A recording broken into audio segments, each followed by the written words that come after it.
إنا أعطيناك الكوثر فصل لربك وانحر إن شانئك هو الأبتر.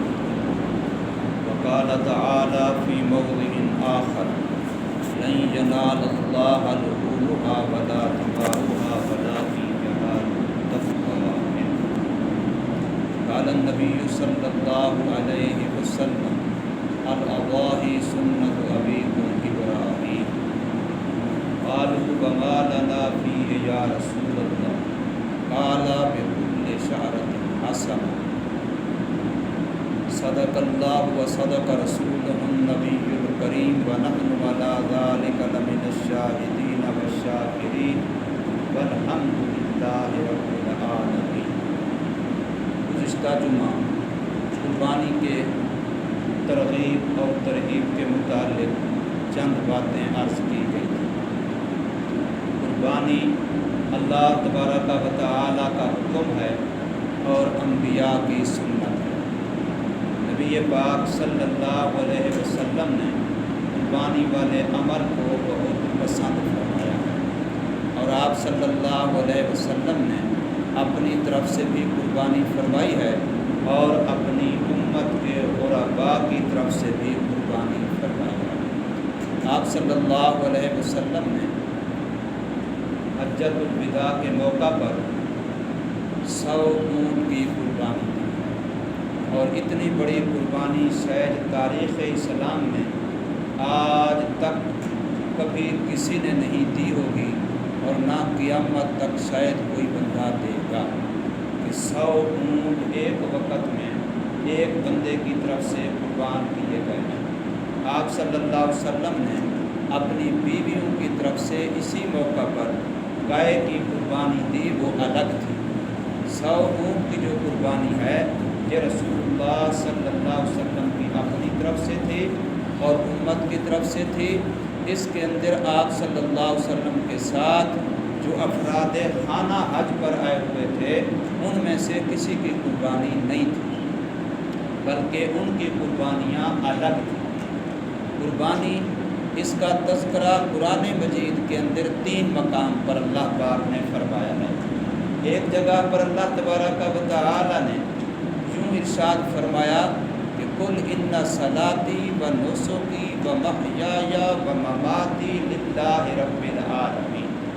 گویا یہاں پر یہ تعلیم دی گئی ہے کہ اے امت محمدیہ کا ہر فرد، چاہے کوئی مرد ہے یا عورت ہے، غریب ہے یا امیر ہے، جو بندہ بھی جو نیک اعمال کر رہا ہے اللہ تبارک و تعالی کی دی ہوئی توفیق سے، تو اس کو زبان حال سے اور زبان قال سے یہ کہنا چاہیے کہ میں اگر نماز پڑھ رہا ہوں تو صرف اللہ کے لیے، میں اگر حج عمرہ قربانی کر رہا ہوں تو صرف اللہ کے لیے، حتیٰ کہ میرا جینا بھی اللہ کے لیے اور میرا مرنا بھی اللہ کے لیے. یہ گویا رسول اللہ صلی اللہ علیہ وسلم پر اتری ہوئی کتاب قرآن مجید نے ہر مسلمان کو اخلاص کی تعلیم دی ہے.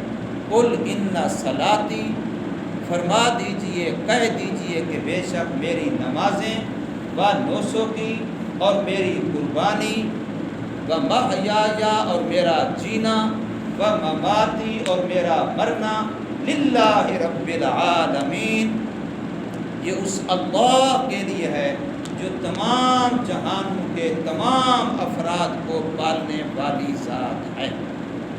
اور دوسری جگہ پر اللہ تبارک و تعالی نے قربانی کا تذکرہ یوں فرمایا انا اعطیناک الکوثر. اے محمد کریم صلی اللہ علیہ وسلم، ہم نے آپ کی جھولی میں تمام خیریں ڈال دی، ساری برکتیں، ساری خیریں، ساری عافیتیں ہم نے آپ کو دے دی ہیں. انا اعطیناک الکوثر، یہ کوثر جو حوض کوثر کہا جاتا ہے یہ اس خیروں کی برکتوں کی ایک شکل ہے، یہ تو ایک خاص ہے، لیکن اصل مقصود خیر کثیر کہ جتنی خیریں دنیا کی آخرت کی اللہ تبارک و تعالی کے خزانے میں ہیں وہ ساری خیریں اللہ نے محمد کریم صلی اللہ علیہ وسلم کو دے دی۔ ساری خیریں اللہ نے حضور نبی کریم صلی اللہ علیہ وسلم کو دے دی ہیں، ساری برکتیں دے دی ہیں، ساری عافیتیں دے دی ہیں۔ اللہ نے وما ارسلناک الا رحمۃ للعالمین کہ اللہ نے رحمت کے خزانے حضور صلی اللہ علیہ وسلم کو عطا فرما دیے ہیں۔ اب رحمت جہاں بھی پہنچے گی وہ صدقہ محمد کریم صلی اللہ علیہ وسلم کے پہنچے گی۔ تو گویا اللہ تبارک و تعالی نے جہاں نبی پاک صلی اللہ علیہ وسلم کی عظمت بیان کرتے ہوئے، شان بیان کرتے ہوئے، مرتبت بیان کرتے ہوئے، علو اور بڑائی بیان کرتے ہوئے فرمایا انا اعطیناک الکوثر کہ ہم نے آپ کو کوثر عطا کر دیا، ہم نے آپ کو خیر کثیر عطا کر دی، ہم نے آپ کو ساری خیریں، برکتیں، عافیتیں، رحمتیں دے دی ہیں۔ اب اس نعمت کا شکرانہ کیا ہے؟ فرمایا اس نعمت کا شکرانہ اور اس نعمت کا تحفظ، اس نعمت کی بقا اور ترقی، چونکہ جب کوئی نعمت مجھے ملے پہلا کام یہ کہ مجھے اس نعمت پہ شکر کرنا ہے، دوسرا کام یہ کہ مجھے اس نعمت کو سنبھالنا ہے کہ وہ نعمت مجھ سے چلی نہ جائے، میں اس سے محروم نہ ہو جاؤں، وہ نعمت میرے سے لے نہ لی جائے۔ میرے لیے یہ ضروری ہے کہ میں نعمت کا شکر بھی کروں، نعمت کا تحفظ بھی کروں، نعمت کی بقا کا بھی خیال کروں، نعمت کی ترقی کے لیے بھی کوشش کروں کہ اس میں اور اضافہ ہو، بڑھوتری ہو، اور خلق خدا کو نفع اور فائدہ اس نعمت سے پہنچے، یہ میرے لیے ضروری ہے۔ تو اللہ نے جب حوض کوثر کی نعمت، خیر کثیر کی نعمت، رحمتوں، برکتوں، عافیتوں کی نعمت محمد کریم صلی اللہ علیہ وسلم کو عطا فرما دی ہے، تو اب اللہ نے اس نعمت کے شکرانے کے لیے، اس نعمت کے تحفظ کے لیے، اس نعمت کی بقا کے لیے، اس نعمت کی ترقی کے لیے، اس نعمت کے مزید افادے و استفادے کے لیے دو حکم دیے ہیں۔ فرمایا دو حکموں میں سے پہلا فصلی لربک، اپنے رب کی رضا اور خوشنودی کے لیے نماز کا اہتمام کیجئے، جس میں آپ کی جان اور جان کی صلاحیتیں خرچ ہوں گی، اور دوسرا ونحر اور قربانی کیجئے۔ یہ دو چیزوں کا اللہ نے حکم دیا کہ جتنی آپ کو نعمتیں ملی ہیں ان نعمتوں کا شکرانہ بھی ہو جائے گا نماز سے، ان نعمتوں کا شکرانہ بھی ہو جائے گا قربانی سے، اور ان نعمتوں کا تحفظ بھی ہوگا، ان نعمتوں کی بقا بھی ہوگی، ان نعمتوں میں ترقی بھی ہوگی۔ کس چیز سے؟ نماز کا اہتمام کرنے سے اور قربانی کرنے سے۔ اللہ نے ہمیں صحت کی نعمت دی ہے، اللہ نے ہمیں اولاد کی نعمت دی ہے، اللہ نے ہمیں گھر کی نعمت دی ہے۔ ہم چاہتے ہیں کہ یہ نعمتیں ہمارے پاس رہیں، یہ ہم سے واپس نہ لے لی جائیں، یہ چھن نہ جائیں، یہ نعمتیں ہم سے ختم نہ کر دی جائیں۔ تو پھر اس کے لیے آپ نماز کا اہتمام کیجئے، اس کے لیے آپ قربانی کا اہتمام کیجئے، آپ کی نعمت کا شکرانہ بھی ادا ہو جائے گا، آپ کی نعمت کا تحفظ بھی ہو جائے گا، نعمت کی بقا بھی آپ کی رہے گی اور نعمت ترقی بھی کرے گی۔ کس چیز سے؟ فصلی لربک، نماز کا اہتمام کرنے سے، ونحر اور قربانی کرنے سے۔ پھر اس کا اور فائدہ کیا ہوگا؟ فرمایا جب تم قربانی کا اہتمام کرو گے تو یہ صدقہ ہے، صدقہ بلاؤں سے بچاتا ہے، مصیبتوں سے بچاتا ہے، دشمنوں سے بچاتا ہے، دکھوں سے بچاتا ہے۔ ان شانئک ھو الابتر، جتنے تیرے دشمن ہیں، چاہے وہ مال کے دشمن ہیں، چاہے وہ اولاد کے دشمن ہیں، چاہے وہ صحت کے دشمن ہیں، چاہے وہ جان کے دشمن ہیں، چاہے وہ عزت کے دشمن ہیں، چاہے وہ کاروبار کے دشمن ہیں، جتنے تیرے مخالف ہیں، جتنے تیرے دشمن ہیں، ان شانئک ھو الابتر، تیرے سب دشمن ناکام ہو جائیں گے، نامراد ہو جائیں گے، وہ اپنے مشن میں کبھی بھی کامیاب نہیں ہوں گے، تجھے نقصان نہیں پہنچا سکیں گے۔ تیرا دین بھی محفوظ ہوگا، تیرا ایمان بھی محفوظ ہوگا، تیری شریعت بھی محفوظ ہوگی، تیرا کلمہ بھی محفوظ ہوگا، تیری عزت مال بھی محفوظ ہوگا، تیرا کاروبار بھی محفوظ ہوگا۔ اگر حفاظت چاہتا ہے، محفوظیت چاہتا ہے، بچاؤ چاہتا ہے، تو اس کے لیے قرآن نے جو نسخہ بتلایا ہے وہ نسخہ ہے قربانی، وہ نسخہ ہے ون ہر کا۔ اللہ تبارک و تعالی نے کلام مجید میں سب سے چھوٹی صورت یہی صورت کوثر رکھی ہے، اور اس صورت کوثر میں اللہ نے مجھے اور آپ کو حفظ ما تقدم کے طور پر تحفظ کا نسخہ بتایا ہے۔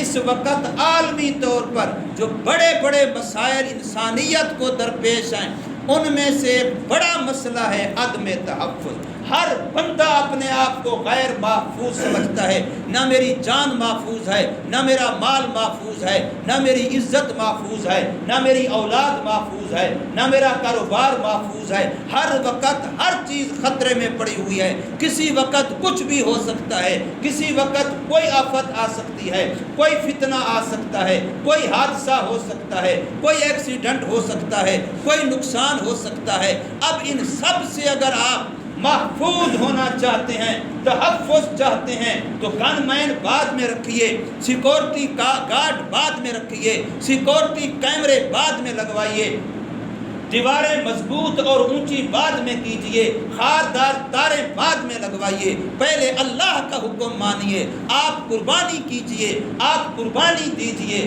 دیکھیے اللہ کیسے آپ کے تحفظ کے لیے غیبی انتظام کرتا ہے۔ اس لیے کہ اللہ کا وعدہ ہے، اور یہ وعدہ پوری انسانیت کے لیے ہے۔ قرآن ہمیشہ ہمیشہ کے لیے ہے، قرآن کسی ایک قوم کے لیے نہیں ہے، کسی ایک علاقے والوں کے لیے نہیں ہے، کسی خاندان والوں کے لیے نہیں ہے، کسی ایک علاقے قوم تحفظ زمانے کے لیے نہیں، یہ ہمیشہ ہمیشہ کے لیے ہے، ہر انسان کے لیے ہے۔ قرآن اعلان کر رہا ہے فَصَلِّ لِرَبِّكَ وَانْحَرْ، نماز اور قربانی کا اہتمام کیجئے، تو رب کا وعدہ ہے اِنَّ شَانِئَكَ هُوَ الْأَبْتَرُ، تیرا دشمن ہمیشہ ناکام رہے گا، تیرا دشمن تیرے خلاف کبھی کامیاب نہیں ہوگا، اس لیے کہ قربانی صدقہ ہے، اور صدقے تو آپ سارا سال بھی کرتے رہتے ہیں، پر یہ خاص صدقہ ہے جس میں نبی پاک صلی اللہ علیہ وسلم فرما رہے ہیں الاضاحی سنت ابیکم ابراہیم، یہ قربانی تمہارے ابا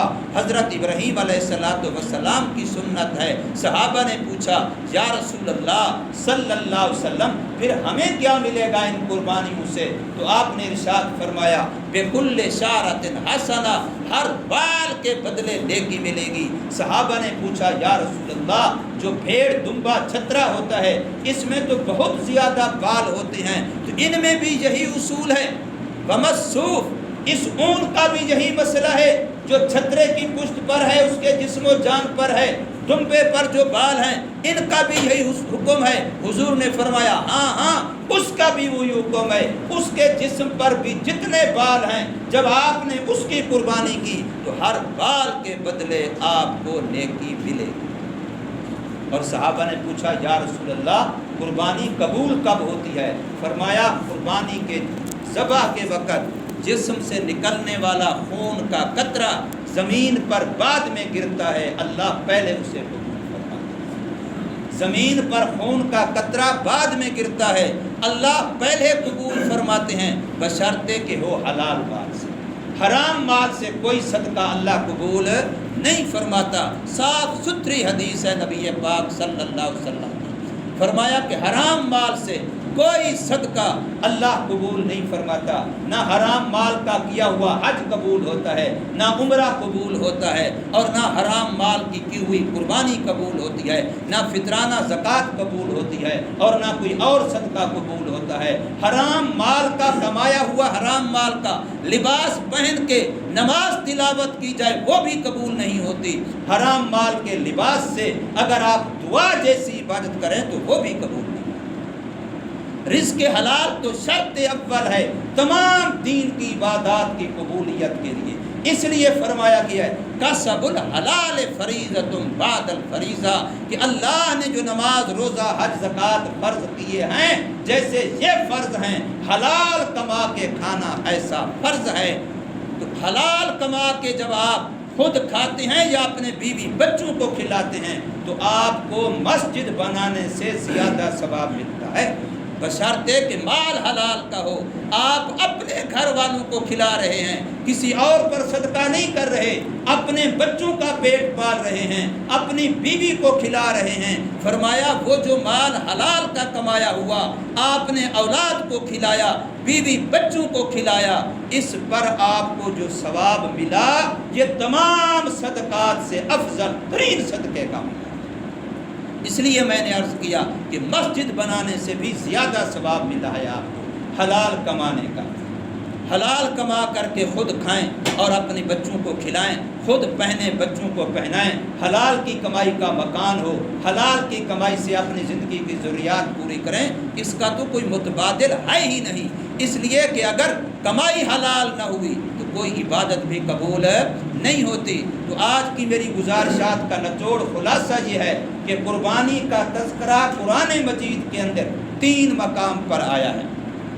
قرآن مجید کے اندر قربانی کا تذکرہ 3 مقام پر آیا ہے، اور سرکار مدینہ صلی اللہ علیہ وسلم نے فرمایا ہے کہ قربانی حضرت ابراہیم علیہ السلام کی سنت ہے، اور میری امت کا جو بندہ بھی قربانی کرے گا حلال مال سے، فرمایا ہر بال کے بدلے اس کو لے کے۔ اور میں یہاں عرض کیا کرتا ہوں یہ بال کے بدلے حضور نے سمجھانے کے لیے فرمایا، ورنہ آج تک کوئی ایسا کیلکولیٹ، کوئی ایسی مشین تیار نہیں ہوئی جو کسی جانور کے بال گن سکے۔ جب وہ گنے ہی نہیں جا سکتے تو اس کا مطلب یہ ہوا کہ قربانی پر بے شمار نیکیاں ملتی ہیں، اتنی نیکیاں ملتی ہیں کہ کوئی ان کو گن نہیں سکتا، اس کی کوئی کیلکولیٹ نہیں کر سکتا، بے شمار نیکیاں ملتی ہیں۔ اور فرمایا قربانی کا جانور ہے کہ اگر آپ اس کو چراتے ہیں وہ چارہ بھی نیکی میں قیامت میں تولا جائے گا، پلاتے ہیں وہ پانی بھی قیامت میں نیکی میں تولا جائے گا۔ فرمایا جب اس کو باندھو تو اس کی رسی لمبی رکھو تاکہ وہ زیادہ چلتا پھرتا رہے، وہ جتنا چلتا پھرتا رہے گا ایک ایک قدم پر قربانی والے کے نام اعمال میں نیکی لکھی جائے۔ وہ بول و براز کرے گا، پیشاب کرے گا، وہ بھی تمہاری نیکی میں تولا جائے گا۔ تم اس جانور کو صبح شام روزانہ صرف اچھی اور محبت کی نگاہ سے دیکھو گے کہ یہ میری قربانی کا جانور ہے، تو فرمایا اس دیکھنے پر بھی تمہیں ثواب، اس دیکھنے پر بھی تمہیں ثواب ملے۔ کتنا میرے اللہ کی نوازش ہے، لیکن کیا کس کے لیے جائے؟ ان صلاتی و نسکی للہ، اللہ کے لیے۔ اگر کوئی اور مقصد درمیان میں آ گیا کہ لوگ کہیں گے جناب نے قربانی نہیں کی، لوگ کہیں گے جناب کا جانور قربانی کا ایسا ویسا ہے، لوگ کہیں گے بچوں کے لیے اپنے کھلونا بن جائے گا، چلو بچے خوش ہو جائیں گے جانور لے آؤں گا، پھر یہ مقصد آیا تو اللہ کی ذات بڑی غیرت والی ہے، وہ قطعاً بھی رکابت اور شراکت کو برداشت نہیں کرتی۔ اللہ اسی عمل کو برداشت کرتا ہے جو صرف اسی کے لیے ہو۔ اللہ تبارک و تعالی ہمیں اپنی رضا کے لیے قربانی کرنے کی توفیق عطا فرمائے۔ سنت